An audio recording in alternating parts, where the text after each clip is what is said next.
अरिहंत सिद्ध सूरी उपाध्याय साधु सर्व अर्थ के प्रकाशी मांगलिक उपकारी है। तेन को स्वरूप जान राग ते भई जो भक्ति काय को नवाए स्तुति को उचारी है। धन्य धन्य तीन ही से काज सब आज भय कर जोर बारे बारे वंदना हमारी है। मंगल कल्याण सुख ऐसो हम चाहतु है।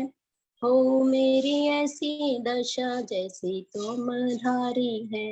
हो मेरी ऐसी दशा जैसी तुम धारी है। मंगल में मंगल करण बीत राग विज्ञान नमो ताहि जाते भये अरिहंतादि महा करि मंगल करियो महान ग्रंथ करण को काज जाते मिले समाज सब भाय मंगल का।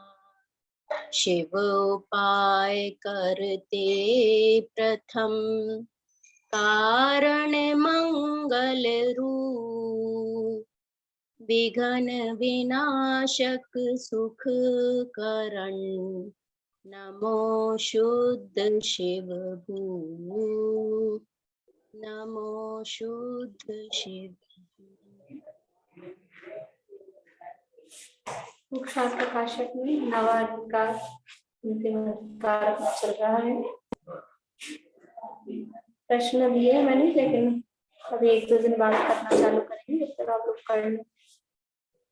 यहाँ प्रकरण चल रहा है, मोक्ष मार्ग का स्वरूप अब यहाँ बताया जा रहा है। अंतर बोला था आपने, प्रथमोपसम और च्योपसम में अंतर करेंगे भी। पहले शिवोपसम की चर्चा पूरी कर लें, फिर करेंगे। भाभी एक चीज पूछनी थी। हाँ बोलो। हाँ, वो प्रथमोपशम में नीचे आने का तो है, जैसे प्रथमोपशम से क्षयोपशम होता है तो उसी गुण स्थान में हो जाता है। तो प्रथमोपशम में रहते हुए ही ऊपर चढ़ सकते हैं, जैसे चौथे से पांचवे या पांचवे से छठे।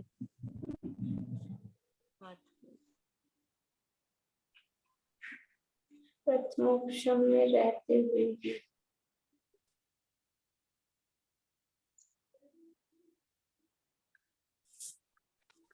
देख के बताऊंगी। और गुण श्रेणी निर्जरा और असंख्यात गुणी निर्जरा एक ही बात है? कहीं कहीं एक ही अर्थ में भी लेते हैं, लेकिन वैसे वो अलग होती है, पर वो कहीं कहीं एक ही अर्थ में भी ले लेते हैं। मतलब जैसे क्या अंतर है दोनों में? अंतर बहुत ज्यादा मतलब गहराई से तो नहीं पता, लेकिन गुण श्रेणी निर्जरा में वो एक बार एक कुछ डायग्राम बताया था, उसमें उज्ज्वला बहन की बुक में भी ऐसे नाम जैसा उसमें बनता है। जो निर्जरा होती है, वो जो निर्जरा के लिए परमाणु आते हैं वो ऐसे बढ़ के भी जाते हैं। हाँ, तो उसकी एक कुछ श्रेणी बनती है। और असंख्यात गुणी में तो असंख्यात का गुणाकार हो रहा है, और गुण श्रेणी में वो परमाणु विशेष रूप से बढ़ते हुए आते हैं। वो बहुत ज्यादा गहराई से डिटेल में नहीं मालूम। अब वो लब्धि सार में आएंगी वो सारी बातें, लब्धि सार पढ़ेंगे। तो चौथे गुण स्थान में असंख्यात तो होती है, वो जो 10 स्थान बताते हैं। हाँ, पर वो हमेशा नहीं होती। चौथे गुण स्थान में भी जो असंख्यात गुणी निर्जरा है, मतलब किसी काल में तो होती है। हाँ, और गुण श्रेणी नहीं होती चौथे में? गुण श्रेणी निर्जरा चौथे में नहीं। वो तो करण परिणाम वो तो पहले में ही हो रहा है। हाँ, वो पहले में ही हो रहा है, फिर वो उसके बाद में चौथे में ऐसे पढ़ने में नहीं आया कि अलग फिर होती है के बाद में। हाँ बाद में, क्योंकि इसमें नहीं लिख रहा है, मतलब पीछे जो आया है ना, जैसे 210 पेज पे पहले आया था, तो उसमें है। हाँ, इसी में 210 पेज नंबर है। हाँ, मतलब 7 का अधिकार है। हाँ, कि चौथे में गुण श्रेणी निर्जरा नहीं है और फिर हाँ। पांचवें। हाँ, तो अब जैसे यहाँ जो कहा है ना, गुण श्रेणी निर्जरा चौथे में नहीं है, पांचवे में होती है, वो गुण श्रेणी निर्जरा अलग है, और असंख्यात गुणी निर्जरा तो वो एक बार तो होती है चौथे में, फिर पांचवे से तो वो असंख्यात गुणी निर्जरा फिर वो कंटिन्यू भी है छठे सातवें में, लेकिन चौथे में हर समय नहीं होती। 210 पेज पे ना सबसे ऊपर लाइन। हाँ हाँ हाँ, गुण श्रेणी निर्जरा नहीं है, तो गुण श्रेणी निर्जरा अलग हुई और असंख्यात गुणी निर्जरा अलग हुई।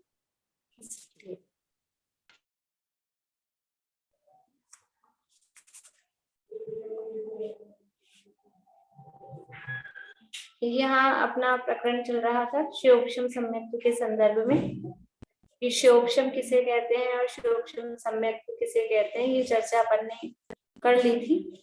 अभी आगे बढ़ते 334 पेज पे नीचे, मतलब लास्ट वाला जो पैराग्राफ है, यहाँ जो मल लगता है, क्योंकि ऊपर कहा था कि समल तत्वार्थ श्रद्धान हो वह शिवोक्षम सम्यक्त्व है। समल यानी मल सहित जो तत्वार्थ श्रद्धान है उसका नाम शिवोक्षम सम्यक्त्व है। तो वो मल क्यों है? क्योंकि जो मलिन करने वाला कर्म है, सम्यक्त्व को मलिन करने वाला कर्म, सम्यक्त्व का विरोधी कर्म दर्शन मोह, और उस दर्शन मोह की एक प्रकृति सम्यक प्रकृति, उसका वहां पर उदय है। तो वो है तो दर्शन मोह की प्रकृति, उदय भी उसका है, परंतु इतना उसमें बल नहीं है कि वो पूरा घात कर सके। तो उदय होने पर भी सम्यक का घात तो नहीं करती, पर कुछ तो काम अपना दिखा के जाएगी, उत्पात मचाती है, शैतानी करके जाती है, बदमाशी करके जाती है, तो सम्यक में मल उत्पन्न करती है। इसलिए यहाँ जो ये मल लगता है वो सम्यक प्रकृति के कारण लगता है, पर उसका तारतम्य स्वरूप तो केवली जानते हैं। जो मल यहाँ लग रहा है शिवोक्षम सम्यक्त्व में, जो दोष लग रहे हैं सम्यक प्रकृति के उदय का जो काम है, उसका वास्तविक स्वरूप यानी वो क्या मल लगता है, क्या दोष लगता है, वो तो भगवान जाने। जैसे अपन बोलते हैं ना, भगवान जाने, वो भगवान ही जानते हैं, केवली भगवान ही उसको जानते हैं। उदाहरण बतलाने के लिए के अर्थ चल मलिन अगाढ़पना कहा है। तो दोषों के नाम दिए, कौन से दोष लगते हैं कि चल दोष, मल दोष और अगाढ़ दोष। मल को मलिन भी कहते हैं, चल दोष, मलिन दोष और अगाढ़ दोष। तो ये चल, मल और अगाढ़ भी नाम उदाहरण बताने के लिए दिए हैं। वो क्या है, उनके नाम क्या है और वो लगते क्या है, वो भगवान जानते हैं। वहां अभी चल दोष क्या है वो बता रहे हैं, व्यवहार मात्र देवादि की प्रतीति तो हो, परंतु अरहंत देवादि में यह मेरा है, यह अन्य का है इत्यादि भाव सो चलपना है। यानी व्यवहार मात्र देवादि की प्रतीति तो हो, व्यवहार से तो सभी देवों को, सभी देव मतलब जो जिनेंद्र भगवान है, अनंत देव हैं, उनको समान मानते हैं, लेकिन फिर भी अंदर से जैसे अपने को नहीं होता है, स्मारक आते हैं तो ये अपना है, और इधर उधर आसपास में और भी मंदिर में जाओ तो वहां वो अपनापन नहीं लगता। तो ऐसे ही भगवान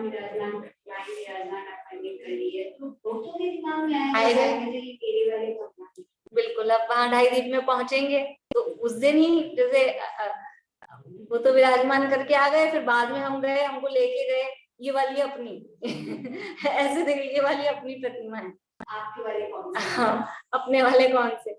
तो वो ये जो भाव आता है ना, ये चीज कि ये अनंत देवादि में यह मेरा है, ये अन्य का, ये ऐसा भाव आ जाता है। अभी तो अपने भी आता है, समय दृष्टि के भी आ सकता है।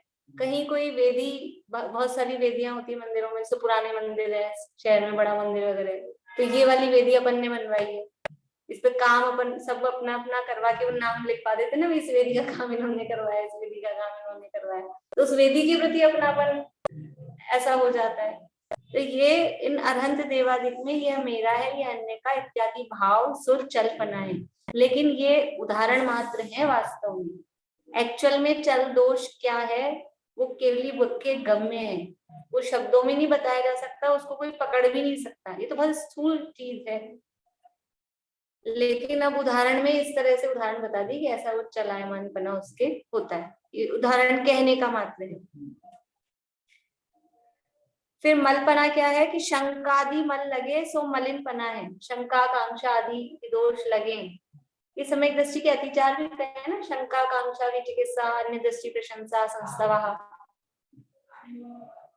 दोष तो 8 है वो तो नहीं होते, लेकिन अतिचारों में कहा है ना सम्यक के अतिचार 7वें अध्याय में, शंका कांक्षा भी चिकित्सा अन्य दृष्टि प्रशंसा संस्तवः सम्यक दृष्टि अतिचारा, तो वो ये जो शंका आदि मल, ये जो अतिचार है ना, वो अतिचार को मल कहा, शंका आदि मल लगे वो मलिनपना है। वास्तव में तो सम्यक दृष्टि सुशोभित होता है निशंकित आदि गुणों से, लेकिन फिर भी उसके जीवन में ये दोष अतिचार के रूप में हो सकते हैं। वो हो जाए तो सम्यक दर्शन से च्युत हो जाता है ऐसा नहीं है, सम्यक दर्शन खत्म ही हो जाएगा ऐसा नहीं है, वो दोष लगते हैं। सूक्ष्म सम्यक में इस तरह से होता है। तथा यह शांतिनाथ शांति के करता है इत्यादि भाव सो अगाढ़पना है, अगाढ़, गाढ़ से रहित, गाढ़ मतलब स्थिर दृढ़, दृढ़ता से रहित वो अगाढ़, गाढ़ा नहीं है, गाढ़ा मतलब दृढ़ता पक्का, ऐसा बोलते ना ये थोड़े गाढ़े नहीं है मजबूत नहीं, ये हाँ फिसल जाते हैं, तो वो गाढ़पना नहीं है। तो क्या गाढ़पना नहीं है कि शांतिनाथ नाम है तो ये शांति के करता है, पार्श्वनाथ है वो रक्षा करने वाले हैं, और पदम प्रभु चंदा प्रभु है वो भूत भगाने वाले हैं, ये इस तरह से वो भगवानों में इस तरह की कल्पना करना, ये सब ये अगाढ़पना भी बहुत स्थूल, मतलब ये वाला तो ये जो अगाढ़पने का उदाहरण नहीं तो अपने को जमता ही नहीं है कि सम्यक दृष्टि को इस तरह का भाव कि पार्श्वनाथ रक्षा करेंगे और शांतिनाथ शांति करेंगे, ये तो बहुत पूर्व भूमिका में ये मान्यता समझ लो छूट जानी चाहिए। हाँ, तो फिर सम्यक दृष्टि की ऐसी मान्यता रहे या इस तरह का भाव रहे, पर ये उदाहरण बताने के लिए गए हैं, बताने के लिए ये अगाढ़पना है। ये लिखा है, देखो ऊपर भी लिखा है कि उसका तारतम्य स्वरूप तो केवल जानते हैं, उदाहरण बताने के लिए कहा है। अब नीचे फिर से कह रहे हैं ऐसे उदाहरण व्यवहार मात्र बतलाए परंतु नियम रूप नहीं है। वो भी क्या करें, शास्त्रों में ऐसे उदाहरण दिए हैं तो ये बतलाए हैं, लेकिन ये उदाहरण ही है, ये नियम नहीं है बिल्कुल। शिवोपम सम्यक्त में जो नियम रूप कोई मन लगता है सो केवली जानते हैं, इतना जानना कि इसके तत्वार्थ श्रद्धान में किसी प्रकार से समल बना होता है। वास्तव में क्या दोष लगता है वो तो केवली भगवान जानते हैं, अपन को इतना जानना ही उदाहरण बताए हैं कि बस इतना है कि उसके तत्वार्थ श्रद्धान में कुछ दोष लगता है। अब वो कैसा दोष लगता है, क्या दोष लगता है, वो भगवान जानते हैं। जैसे बाहुबली भगवान को 1 साल तक केवल ज्ञान नहीं हुआ, क्यों नहीं हुआ? नहीं, वो तो शिवोपम सम्यक में लगते हैं ना, उनका तो शायिक सम्यक था, तो शायिक सम्यक में तो ये दोष होते नहीं, वो तो शिवोपम सम्यक में ही होते हैं। लेकिन कुछ ना कुछ तो विकल्प रहा होगा ना, स्थिरता नहीं रही ना, श्रेणी नहीं चढ़ पाए ना, यही बात है ना। लेकिन अब उसको बताने के लिए क्या कह दिया, भरत भूमि पे खड़ा हूँ, ये तो बहुत मतलब स्थूल कथन है, ऐसा विचार तो साधारण आदमियों को ही नहीं आता है फिर, तो वो इतनी ऊंची दशा में, लेकिन अब बताने के लिए बता दिया, उदाहरण चल गया। हाँ, तो जो भी है 5 समवायों में से किसी को भी मुक्ति किया जा सकता है। योग्यता नहीं आई थी कि काल लब्धि नहीं पकी थी कि निमित्त नहीं मिला था, जो भी कहो, सारे कहो, तो ये तो सब कहने के हैं, ये व्यवहार मात्र है, नियम रूप नहीं है, पर कोई मन लगता है और उसको केवली भगवान जानते हैं। इतना जानना कि इसके तत्वार्थ श्रद्धान में किसी प्रकार से समर्पणा होता है, इसलिए यह सम्यक निर्मल नहीं है। ये जो दोष है ये केवल और केवल शिवोपम सम्यक में लगते हैं, ये 3 प्रकार के दोष। औपशमिक सम्यक में भी ये दोष नहीं होते और शायिक सम्यक में भी ये दोष नहीं होते, इसलिए औपशमिक सम्यक तो शायिक सम्यक के समान निर्मल है, उतना ही क्लियर है, उतना ही नीट एंड क्लीन है। शोभशम सम्यक तो है, वो नीट एंड क्लीन नहीं है, उसमें मल लग रहा है, लेकिन शायिक सम्यक में मल नहीं लग। इस शोभशम सम्यक्त का एक ही प्रकार है, इसमें कुछ भेद नहीं है। जैसे शोभशम औपशमिक सम्यक्त में दो भेद कहे थे, ये खुद ही लिखते हैं ना इस तरह से, बिल्कुल कंपैरेटिव स्टडी जैसा लिखते हैं। क्या ऊपर से नीचे खुद ही वो, ये तो समझ लो उस समय ये तो इतना गद्य उन्होंने स्पष्ट ऐसा लिखा है, वरना तो उस समय ऐसा लिखने की भी परंपरा नहीं थी। ऐसे अच्छे वाक्य, टूटे टूटे वाक्य लिखे जाते थे। पांडे राजमल जी का जो 400 साल पुराना है, इनसे 100 साल पहले का, वो ऐसे टूटे टूटे वाक्य हैं कि वो अर्थ समझने में अपने को दिमाग लगाना पड़ता है, छोटे छोटे टुकड़े टुकड़ों में वाक्य। नहीं, पैरा तो दादा ने किया है, लेकिन ये ऐसे वो लिखा तो उन्होंने है ना, पूरे वाक्य तो उन्होंने बनाए हैं ना। वाक्य कोई संपादन में नहीं बदले, ये तो पैराग्राफ चेंज किए हैं, पर पहले ऐसे वाक्य ही नहीं चलते थे, पूरे सेंटेंस नहीं होते थे। जैसे पद्म पुराण की आते हैं ना इस तरह से कि राम उनसे कहते भये, क्या कहते भये, फिर वो, हाँ मतलब वो तो ढूंढा रही है, लेकिन ऐसे छोटे छोटे टुकड़े टुकड़े। आप कभी देखेंगे समय साल में अनुशीलन वगैरह पढ़ेंगे तो उसमें पांडे राजमल जी के कोई उदाहरण आते हैं ना, तो उसमें अच्छा मतलब ऐसा वाक्य नहीं लगेगा, ऐसा पैराग्राफ नहीं लगेगा, वो भी फिर भी दादा ने उसको थोड़ा अपने हिसाब से ठीक करके लिखा है। मूल में अगर आप देखोगे तो वो जोड़ लगाना पड़ेगा। एक स्टोपदेश जो मैं चलाना चाह रही थी ना, वो जो टीका जो यहाँ पर है, मतलब उसमें भी ऐसा ही है। उस मतलब स्टोपदेश ग्रंथ बहुत सरल है, लेकिन उस टीका को समझने में बहुत दिमाग लगाना पड़ता है। उसके वाक्य ऐसे ही हैं, आधे अधूरे टूटे टूटे, तो उसको सेट करने में बहुत दिमाग लगाना पड़ता है। ये तो इन्होंने इतना किया है, मतलब उसके बावजूद अपने को फिर वो ऐसा लगता है, अगर उस समय वो परंपरा होती ना कि बीच में लाइन खींच के अंतर लिख रहे हैं जैसे अब चार्ट टाइप से, तो ये उसी तरह से लिखा है इन्होंने, खुद ने ही अंतर बराबर बता रहे हैं, चलता जा रहा है पीछे में तो सब जगह वैसे उसी तरह से जैसा उदाहरण दिया एज इट इज नीचे सिद्धांत में वही शब्द आ रहे हैं। बिल्कुल शोभशम सम्यक में जो नियम रूप कोई मन लगता है सो केवली जानते हैं, इतना जानना कि इसके तत्वार्थ श्रद्धान में किसी प्रकार से समल बना होता है, इसलिए यह सम्यक निर्मल नहीं है। इस शोभशम सम्यक का एक ही प्रकार है, इसमें कुछ भेद नहीं है। इतना विशेष है कि शायिक सम्यक के सन्मुख होने पर, अभी ऊपर कह दिया कि इसमें कोई भेद नहीं है इसकी, लेकिन फिर अब कुछ विशेष बात क्या है कि जब शायिक सम्यक के सन्मुख हो रहा है तो शायिक सम्यक के सन्मुख होने पर अंतर्मूर्त काल मात्र जहां मिथ्यात्व की प्रकृति का क्षय करता है वहां दो ही प्रकृतियों की सत्ता रहती है।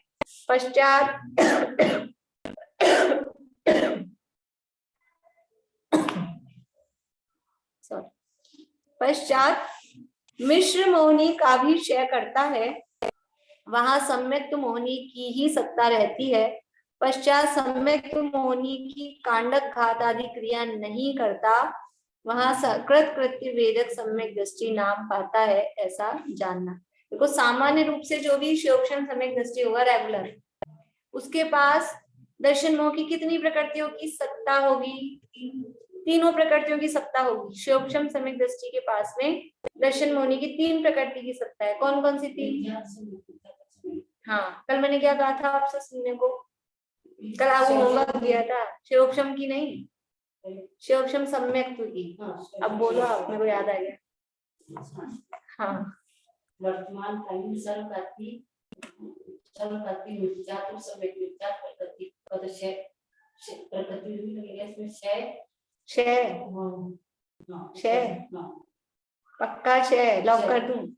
गलत हो गया, फिर से बोलिए।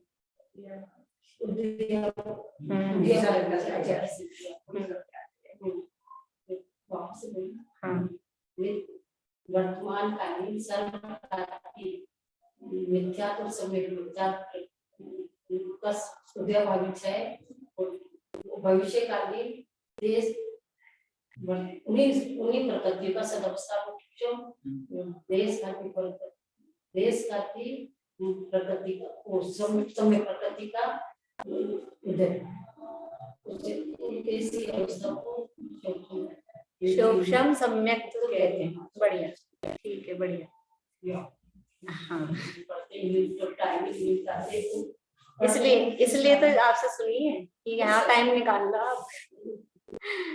चलिए, तो विशेष क्या है इसमें कि जो सामान्य रूप से जो शैक्षणिक सम्यक दृष्टि होते हैं उनके पास दर्शन मोह की 3 प्रकृतियों की सत्ता होती है। सबके पास 3 की होती है, लेकिन अब विशेषता क्या बता रहे हैं कि कुछ शैक्षणिक सम्यक दृष्टि ऐसे भी पाए जा सकते हैं जिनके पास दर्शन मोह की 2 और 1 प्रकृति की भी सत्ता बच जाए। किसके पास बचेगी कि जो शोभशम रूप सम्यक पे चल रहा है उसके पास नहीं बचेगी, लेकिन जो अब शोभशम सम्यक से ऊपर जाने वाला है, मतलब शायिक सम्यक, तो शायिक कैसे करेगा? अगर वो 3 सत्ता में बनी ही रहेगी एंड टाइम तक भी, तो एकदम से जादू की जैसे तो नहीं ना होगा, खत्म करते करते ही तो होगा ना शायिक सम्यक। शायिक का मतलब क्या है? दर्शन मोह सत्ता में से नष्ट हो जाए, उसका नाम है शायिक। दर्शन मोह का शोभशम है तो शोभशम, दर्शन मोह का उपशम है तो औपशमिक। इसी आधार पे कहा है ना। तो दर्शन मोह सत्ता में से नष्ट कैसे होगा? कि 3 प्रकृतियां हैं, तो तीनों की तीनों एक साथ जादू की जैसे नष्ट नहीं होती है, क्रम से नष्ट होती है। पहले मिथ्यात्व का अभाव होता है, उसके बाद में सम्यक मिथ्यात्व का अभाव होता है, और फिर सम्यक प्रकृति उदय में आके काल पूरा होके खत्म होती है। उसका कोई अलग से घात वैसे नहीं होता है। तो इसकी प्रक्रिया है, कब होता है ये काम कि शोभशम सम्यक से शायिक सम्यक प्राप्त करना है, तो उसके लिए करण परिणाम चाहिए, विशेष विशुद्ध परिणाम, और वो करण परिणाम 2 बार करने पड़ते हैं। औपशमिक सम्यक की प्राप्ति के लिए 1 बार करण परिणाम चाहिए, 3 करण।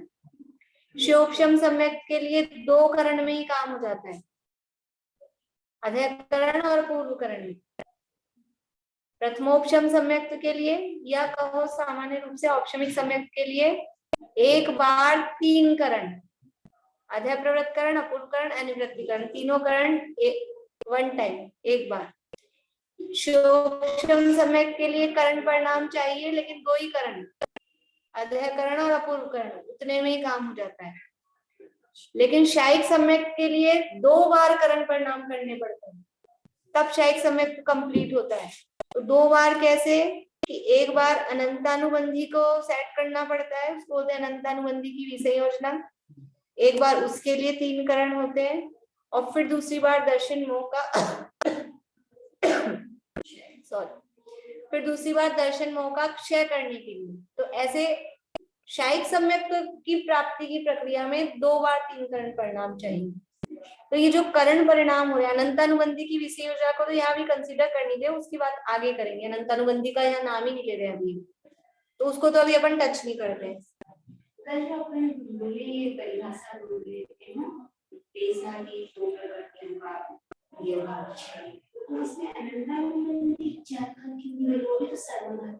अपन यहाँ पे अभी अनंतानुबंधी कंसीडर नहीं कर रहे ना, अभी केवल दर्शन मोह के आधार पे ही बात कर रहे हैं, इसलिए हाँ।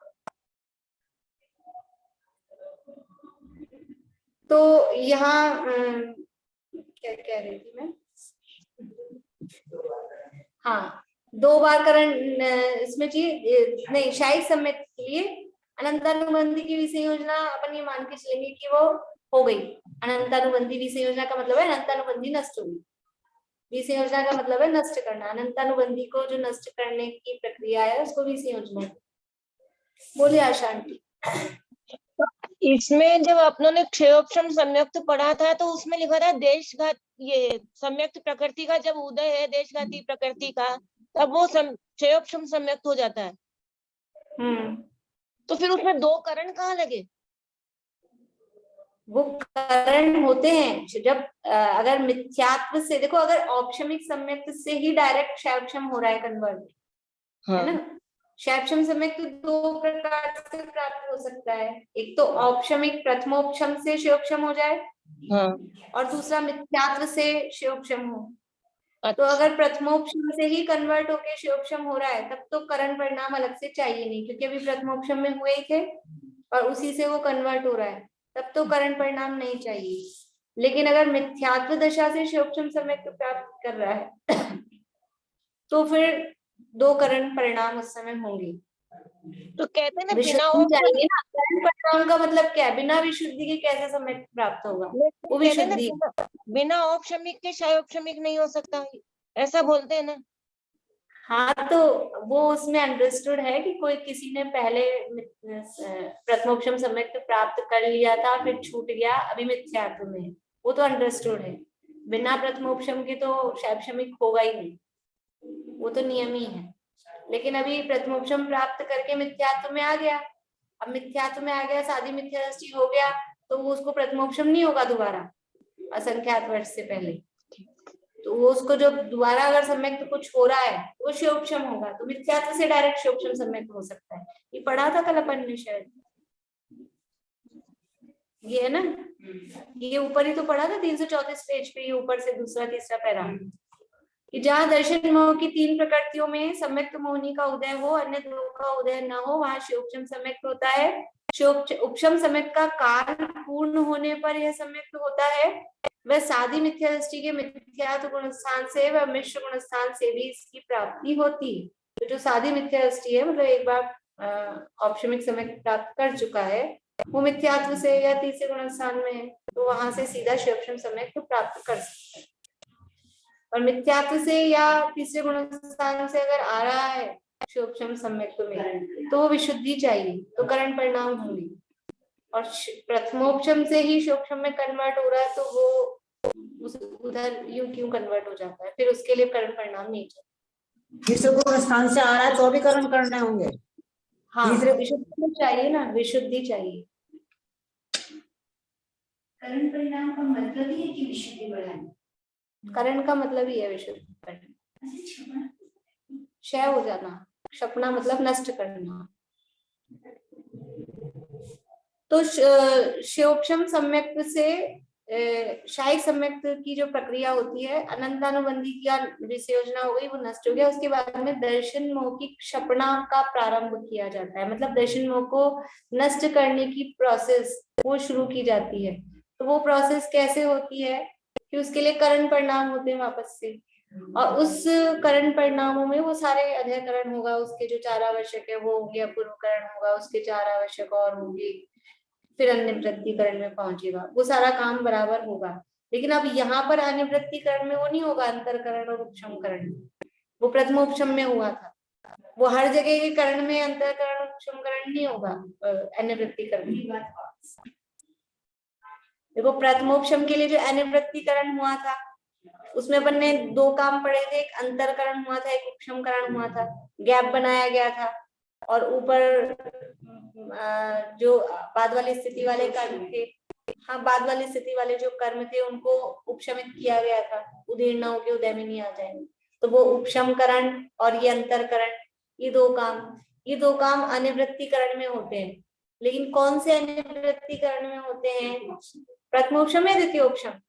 औपशमिक सम्यक्त के लिए जो अनिवृत्तिकरण है उसमें होंगे, और चारित्र मोह के उपशम वाला अनिवृत्तिकरण है उसमें भी होंगे। वहां पे भी वो चारित्र मोह का होगा ना, वो वहां पे भी वो सब होगा। 11वें गुण स्थान में वहां एक भी चारित्र मोह की प्रकृति नहीं बचेगी, वहां चारित्र मोह का होगा। लेकिन इसके अलावा अनिवृत्तिकरण हो रहा है, और कहाँ होगा इसके अलावा अनिवृत्तिकरण? हाँ, शायिक सम्यक दर्शन की प्राप्ति के लिए होगा ना। तो ये जो यहाँ अनिवृत्तिकरण हो रहा है, तो वहां पर अंतरकरण उपशमकरण होगा क्या? वहां जरूरत ही नहीं है, वहां गैप थोड़ी ना बनाना है, वहां तो खत्म कर रहे हैं ना, इसलिए वहां गैप बनाने की उपशमित करने की जरूरत नहीं है। ये संयोजना हो करनी है जब अनंतानुबंधी की, जब भी अंतकरण और उपशमकरण नहीं तब भी जरूरत नहीं है। बीसी योजना में भी अंतरकरण उपशमकरण की जरूरत नहीं है ना, ये केवल औपशमिक में ही, जहाँ उपशम हो रहा है उपशम में ही ये काम होगा।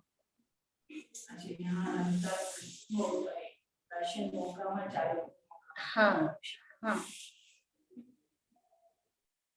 तो जो दर्शन मोह का क्षपणा का जो कार्य होता है और उसमें जो करण परिणाम होते हैं, उसके बाद में मतलब वो करण परिणाम होंगे, अध्ययकरण होगा, अपूर्वकरण होगा, फिर मिथ्यात्व प्रकृति, जो उस दिन मैंने आप लोगों को उद्वेलना वाली बात बताई थी, इस सम्यक दृष्टि जीव अगर मिथ्यात्व में आ जाता है तो वो जो 3 टुकड़े हुए थे वो 3 टुकड़े उद्वेलित होना चालू होते हैं, यानी वो वापस से जुड़ना चालू होते हैं, वहां तो वो उद्वेलना होती है। और अब ये जीव मिथ्या दृष्टि जीव सम्यक दृष्टि हुआ है और इसके पास ये 3 टुकड़े थे, और जब ये दर्शन मोह का क्षय प्रारंभ कर रहा है तो अब ये 3 टुकड़ों के वापस एक होगा मतलब अब ये जुड़ के एक नहीं होगा, ये नष्ट होके इनमें से एक बचने का काम होगा। तो फिर क्या होता है, सबसे पहले मिथ्यात्व नष्ट होता है। मिथ्यात्व और सम्यक मिथ्यात्व दोनों का द्रव्य, दोनों के परमाणु संक्रमित हो के सम्यक प्रकृति रूप जाते हैं। नष्ट कैसे होता है, मिथ्यात्व नष्ट कैसे होगा कि मिथ्यात्व का जो सामान है, जो द्रव्य है, और सम्यक मिथ्यात्व का जो द्रव्य है वो कन्वर्ट होता रहता है सम्यक प्रकृति देशघाती रूप। और इसमें भी जो कन्वर्जन का काम है वो मिथ्यात्व का जल्दी होता है। तो पहले मिथ्यात्व प्रकृति पूरी खत्म हो जाती है, तो अभी तक उसके पास से 3 टुकड़े, अब जब मिथ्यात्व खत्म हो गया तो कितने बचे, 2। तो यहाँ ये बात कह रहे हैं कि कोई सूक्ष्म सम्यक दृष्टि ऐसा भी हो सकता है जिसके पास दर्शन मोह की 2 प्रकृतियों की सत्ता दिखाई दे, लेकिन वो कौन होगा, कब होगा, कि जिसको अब अंतर्मूर्त में ही शायद सम्यक तो होने वाला है।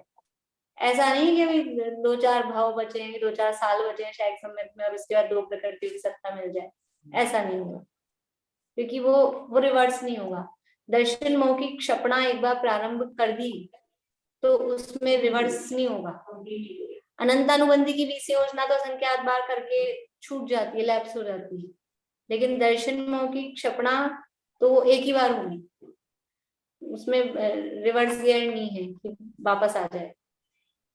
तो ये कि जब क्षयिक सम्यक के सन्मुख होने पर अंतर्मूर्त काल मात्र जहां मिथ्यात्व प्रकृति का क्षय करता है वहां 2 ही प्रकृतियों की सत्ता रहती है, और उसके बाद में मिथ्यात्व के बाद में मिथ्यात्व नष्ट हुआ, उसके अंतर्मूर्त, अब वो अंतर्मूर्ति है सामान्य काल, तो जितना भी काल वो यथा योग्य, मिश्र प्रकृति पूरी फिर खत्म होती है, तो मिश्र मोहनी का भी क्षय करता है। अब वहां के लिए सम्यक मोहनी की सत्ता रहती है। इस क्षय का मतलब ये है कि इनको देशघाती रूप कन्वर्ट क्योंकि कोई भी प्रकृति वास्तव में बिना फल दिए खत्म होती ही नहीं। आश्रव आने का द्वार है, आश्रव के द्वार से आती है और निर्जरा के द्वार से ही निकलती है, और निर्जरा का मतलब है फल देके, विपाको अनुभव ततश्च निर्जरा, वो फल देकर ही जाएगी। ये बात जरूर है कि जितना शक्ति उसमें बंधी थी बंधते समय, उतना का उतना फल दे वो जरूरी नहीं है, लेकिन फल देके तो जाएगी। तो वो सर्वघाती रूप बंधी थी और वो सर्वघाती रूप ही फल दे जरूरी नहीं है, तो देशघाती रूप, और देशघाती में भी उसका अनुभाग कम कम कम कम। जब जीव शायिक सम्यक की मतलब कुछ सेकंड बाद ही शायिक सम्यक प्राप्त करने वाला है, उसके देशघाती का भी अनुभाग कितना बचेगा, मंद मंद होता ही जाएगा। फिर ये करण परिणामों में तो होता ही है, प्रति समय अनुभाग आदि सब हीन होते हैं। अब जो ये सम्यक प्रकृति बची है, ये सम्यक प्रकृति कैसे नष्ट होती है, इसको किसमें कन्वर्ट करेगा, ये अब उदय में आके ही खत्म होगा। तो जब दर्शन मोह की क्षपणा, समय नहीं देखा आज मैंने, जब दर्शन मोह की क्षपणा होती है ना, तो ये काम जब हो गया, मिथ्यात्व नष्ट हो गया, सम्यक मिथ्यात्व नष्ट हो गया, इसके बाद वो जीव कहलाता है कृत कृत्य वेदक, यानी इतना काम था वो उसके करने का। अपने करने का क्या काम था, अपने हाथ, मतलब जिसे कहें जीव का पुरुषार्थ कहाँ तक काम दिया कि मिथ्यात्व नष्ट हुआ, और सम्यक, ये भी कहने की भाषा है, वो तो कर्मों का परिणमन कर्मों में है, जीव का परिणमन अपने में है, लेकिन फिर भी यहाँ तक का काम जीव ने किया। अब सम्यक प्रकृति को क्यों नहीं नष्ट कर रहा है, जब तुम सम्यक को मिथ्यात्व को कर सकते हो और सम्यक मिथ्यात्व को कर सकते हो, भारी को तो कर सकते हो लेकिन हल्की को नहीं कर पाता है, फिर वो उदय में आके खत्म होती है। लेकिन कोई अपना कर्तापना दिखाए, मैंने मिथ्यात्व को नष्ट किया, सम्यक मिथ्यात्व को नष्ट किया, तो फिर सम्यक प्रकृति को भी कर तो सम्यक प्रकृति अपने आप नष्ट होगी। तो जब ये दो नष्ट हो जाती है, अकेली सम्यक प्रकृति बचती है, तो उस समय उसका नाम पड़ जाता है कृत कृत्य वेदक। कृत कृत्य मतलब करने योग्य काम उसका उसने कर लिया। और ये कृत कृत्य वेदक होने से पहले मरण नहीं होता। दर्शन मोह की सपना प्रारंभ की और प्रारंभ करने से लेकर जब तक कृत कृत्य वेदक वो नहीं हो रहा है, उससे पहले मरण नहीं हो सकता, मर भी नहीं सकता है काम पूरा करने से पहले। ऐसी स्थिति है। कब मरेगा कि जब तक ये दोनों नष्ट नहीं होंगी ना, उसके बाद कृत कृत्य वेदक हो गया, उसके बाद मरण हो सकता है। फिर आगे जाके समय। हाँ, कृत कृत्य वेदक समझ में आया। मिथ्यात्व नष्ट हो गया, सम्यक मिथ्यात्व नष्ट हो गया, अब अकेली सम्यक प्रकृति बची है।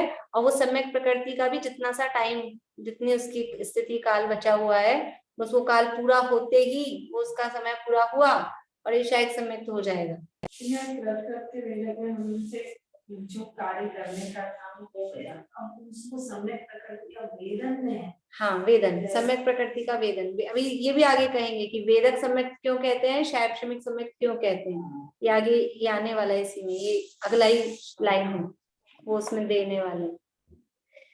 तो कृत्य वेदक काल में मरण हो सकता है। फिर मर जाएगा तो क्या होगा शायद सम्यक का, कि मरण करके चारों गतियों में जा सकता है। जो बद्धायुष को होगा, बद्धायुष मतलब सम्यक से पहले जिसने आयु बांध ली, वो तिर्यंच में भी, नरक में भी जा सकता है, मनुष्य में भी जा सकता है। वहां जाकर वो ये शायद सम्यक को पूरा करता है। और देव में तो जा ही सकता है, जाते ही हैं देव में तो। लेकिन कृत्य वेदक से पहले मरण नहीं होगा, उसके बाद में मरण हो भी जाए तो चारों गतियों में वो हो सकता है, पहुंच सकता है, और वहां जाके शायद सम्यक का कार्य कंप्लीट करेगा। ये ऐसी स्थिति है। तो जैसे कह देते हैं कि क्षायक सम्यक तो एक तीर्थंकर के पादमूल में ही होगा, तो वहां पर थोड़ी मिलेंगे उसको। तो आप देखो शायद सम्यक का प्रारंभ पादमूल में होगा, पूरा तो कहीं भी किसी भी गति में जाके कर लेता है। शायद सम्यक का जो प्रारंभ है, कृत कृत्य वेदक हो गया तो उसका काल बढ़ा है कि दूसरे भव में भी जाकर पूरा कर ले।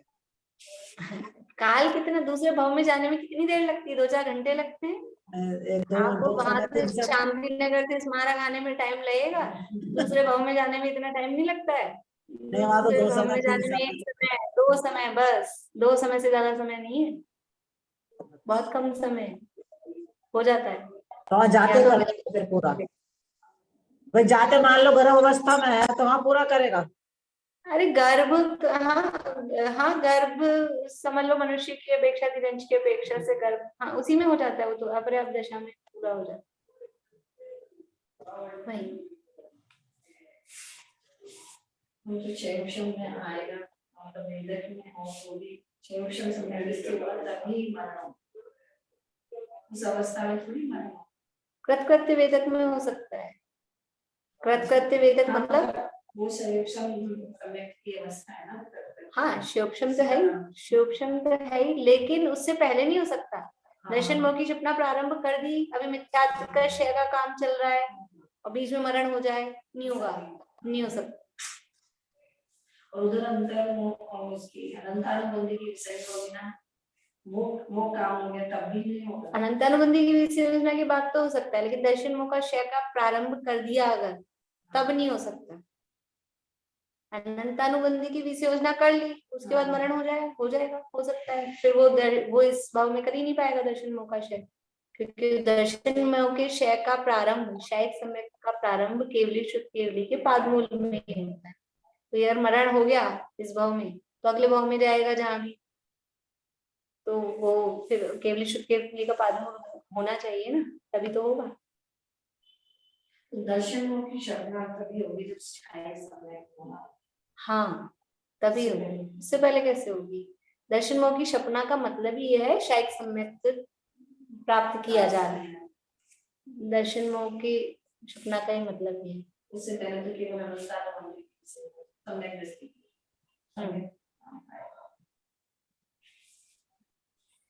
पश्चात मिश्र मोहनी का भी क्षय करता है, वहां सम्यक मोहनी की ही सत्ता रहती है। पश्चात सम्यक मोहनी की कांडक घात आदि क्रिया नहीं करता, यानी जो सम्यक प्रकृति बची है उसमें ये जो कांडक घात, अनुभाग कांडक घात, स्थिति कांडक घात, ये सब जो हो रहे थे ना, वो उसमें नहीं होते, वहां कृत प्रत्यय वेदक सम्यक दृष्टि नाम पाता है। ये कांडक घात आदि क्रिया नहीं करता, मतलब ये वो अब उदय में आके नष्ट होगी, इसका मतलब ये है।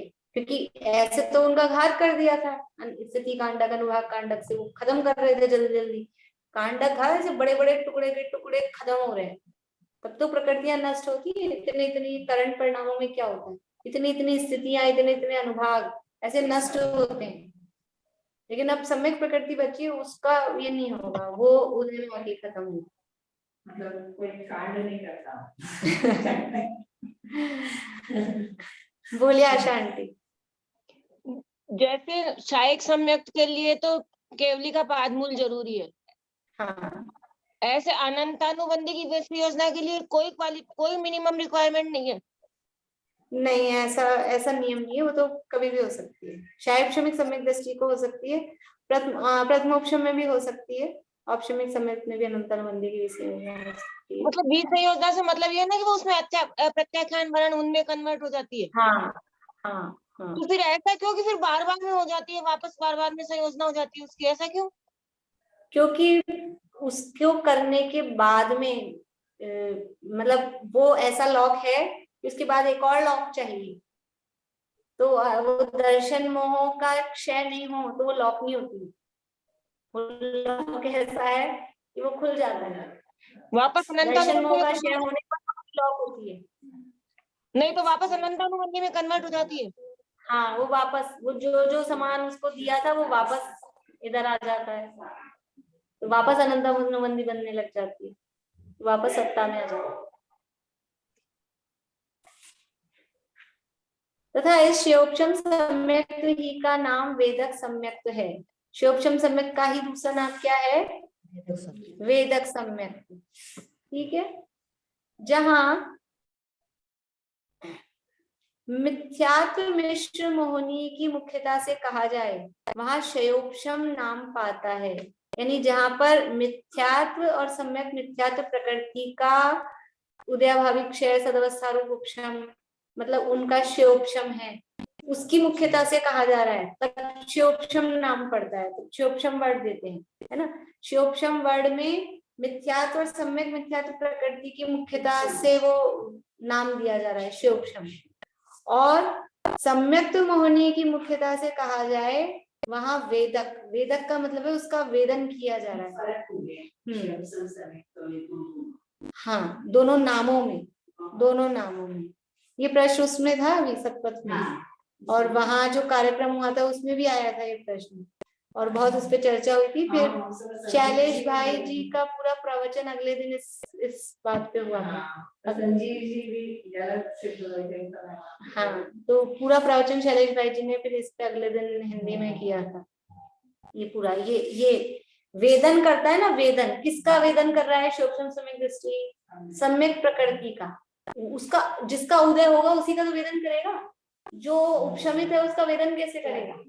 तो सम्यक प्रकृति की मुख्यता से वेदक कहा जाता है, और मिथ्यात्व और मिश्र प्रकृति का उपशम है, शोपशम है, उसकी अपेक्षा से शोपशम कहा जाता है। हाँ, दोनों नामों में। तो मिथ्यात्व मिश्र मोहनी की मुख्यता से कहा जाए वहां शोपशम नाम पाता है, सम्यक्त मोहनी की मुख्यता से कहा जाए वहां वेदक नाम पाता है। सो कथन मात्र दो नाम है, क्योंकि तीनों ही है ना प्रकृतियां, तो दो का कुछ काम हो रहा है, एक का कुछ काम हो रहा है, और शोपशम में क्योंकि तीनों ही चीजें होती है, उदयभावी क्षय भी है, सदवस्था रूप उपशम भी है, उदय भी है। सो कथन मात्र दो नाम है, स्वरूप में भेद नहीं है, तथा वह शिवोपशम सम्यक चतुर्थादि सप्तम गुणस्थान पर्यंत पाया जाता है। शिवोपशम सम्यक के गुणस्थान कौन से हैं? चतुर्थादि, चौथे से लेकर सातवें तक, चौथा पांचवा छठा सातवां, ये चार गुणस्थान शिवोपशम सम्यक के ऊपर तो हाँ, तो औपशमिक या शायिक पाया जाएगा। सामान्य कहेंगे तो औपशमिक या शायिक, नहीं उपचार से नहीं, उपचार भी नहीं है वहाँ, है ही नहीं, उपचार क्यों लगेगा? हाँ, उपचार है ही नहीं, द्वितीयोपशम या शायिक ये दो ही ऊपर पाए जाएंगे, और नीचे तो है ही नहीं, चौथे से नीचे तो समय इस प्रकार क्षयोपशम सम्यक्त्व का स्वरूप कहा। इस प्रकार ये क्षयोपशम सम्यक की बात हो गई है। शायद सम्यक को बता रहे हैं। तो कहते ना चौथे में स्थान शायद लगाए गए। समझी नहीं मैं आपका प्रश्न क्या है। क्या कह रहे हैं ना कि शायद मतलब क्षयोपशम सम्यक का चौथे से लेकर सातवें। शायद सम्यक के चौथे में भी कौन था? तो शायद भी चौथे से सिद्ध होता है। सम्यक तो शुरू ही चौथे से हो रहा है ना। प्रथमोपशम सम्यक के गुण स्थान कौन से हैं बताइए। प्रथमोपशम भी चौथे से ही है ना, क्षयोपशम और शायद तो चालू तो चौथे से ही होंगे। अब कोई को चौथे में शायक हो जाए, कोई को शायक बाद में हो, कोई को चौथे में क्षयोपशम ही है, चौथे में क्षयोपशम होते हुए चौथे में ही शायक कर ले। कुछ जरूरत थोड़ी ना कि शायक करते गुणस्थान ऊपर बढ़ जाए। चौथे में ही प्रथमोपशम में था, चौथे में ही क्षयोपशम में रहे और चौथे में ही शायक कर ले। ये अपने श्रेणिक राजा को कौन सा गुणस्थान चौथे से ऊपर नहीं गया, ये 100% है क्योंकि नरक में गए हैं। चौथे से ऊपर वाले नरक में जाते नहीं, तो उनका चौथा ही गुणस्थान रहा। तभी तो प्रथमोपशम हुआ, तभी क्षयोपशम हुआ और तभी शायक हुआ। शायक सम्यक दृष्टि है, शायक सम्यक दृष्टि हुए ना हमारे भगवान के समर्षण में जाएगा, तो वो गुणस्थान वही रहेगा। सम्यक तो तीनों हो जाए। इस तरह से ये क्षयोपशम सम्यक की बात पूरी हुई। अब शायक सम्यक की चर्चा है वो कल करेंगे। शायद सम्यक दर्शन के बिना तीर्थंकर प्रकृति का बंद हो जाता है। हाँ, तीर्थंकर प्रकृति का बंध तो चारों प्रकार के सम्यक में हो सकता है ना। ये तो उसके नियम में अपन ने देखा था। प्रथमोपशम, द्वितीयोपशम, क्षयोपशम, शायक चारों में।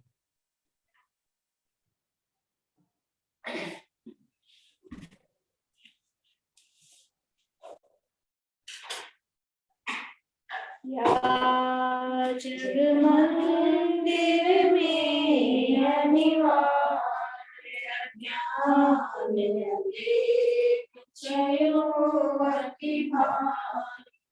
श्री जिंदगी धनि दीप शिखा समझो नहीं होत प्रकाशन हार, तो किस भांति पदार्थ पानी कहाँ लेते रहते अविचारी।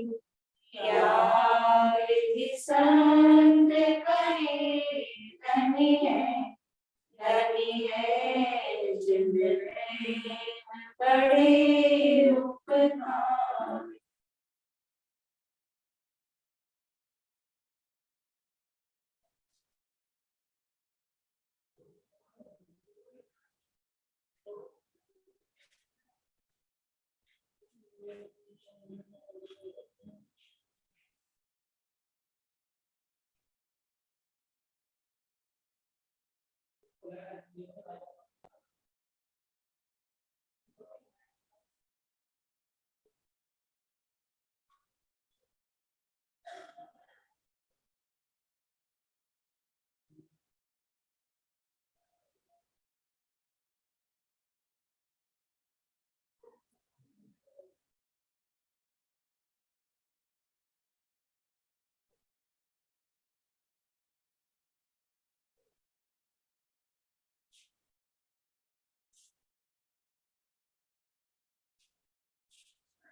जय हो द्वारका मेरी माता की।